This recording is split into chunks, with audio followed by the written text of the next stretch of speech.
Start things off with my very favorite quote, which is, beginnings are scary, endings are usually sad, but it's the middle that counts. Remember that when you find yourself at the beginning. Now, my favorite definition of pivoting is actually the basketball version. And basically what this is you have one foot grounded and the other can move in any direction at any time. As you can tell, I'm very much a basketball player. Not at all. But I love this visual because so often when it comes to change and pivoting, we feel like it's chaotic. We feel like it's something that's happening to us, we have no control over it, and we're just floating in the atmosphere hoping to land somewhere positive. But the truth is, we have that steady leg. And that steady leg is everything that's brought us up to this moment, right? If you're looking at jobs, it's all of the training that you've had up until now.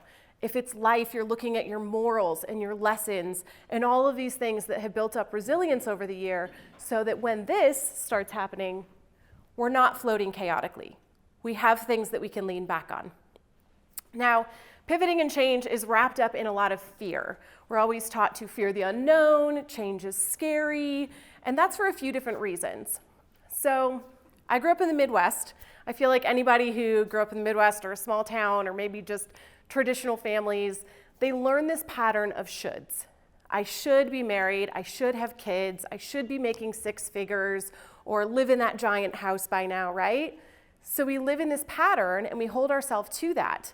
But in the words of Carrie Bradshaw, why are we shoulding all over ourselves? Right? Because I should be married got me married. I was 29, I should be married, so I did it. And 3 years later, I ended up divorced. So that should didn't really do much for me. And it wasn't until I was standing in the rubble of that divorce that I asked myself, what do I actually want? I gave myself permission to dream bigger than the shoulds. Now, another reason that we grow up with all of this fear of change and fear of going where we want could be a generational thing. So I am what comedian Eliza Schlesinger calls an elder millennial, which basically means I'm on the cusp of being a millennial.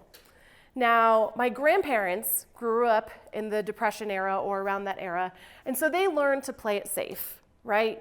No luxurious trips, no extra things, you put your money away, you play it very, very safe.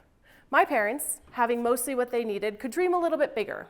They could go to college, they could pick jobs that they wanted, but they still very much played it safe, right? They've got the 401k, all the things in place. Now, my generation, we grew up being told to dream big, but fear everything. So it's very mixed messaging, right? You can be anything you want, but you should be doing all these things. So I'm trying to break those patterns and get you guys to think outside the box and ask yourself if the things that you're moving toward are the things that you actually want out of life.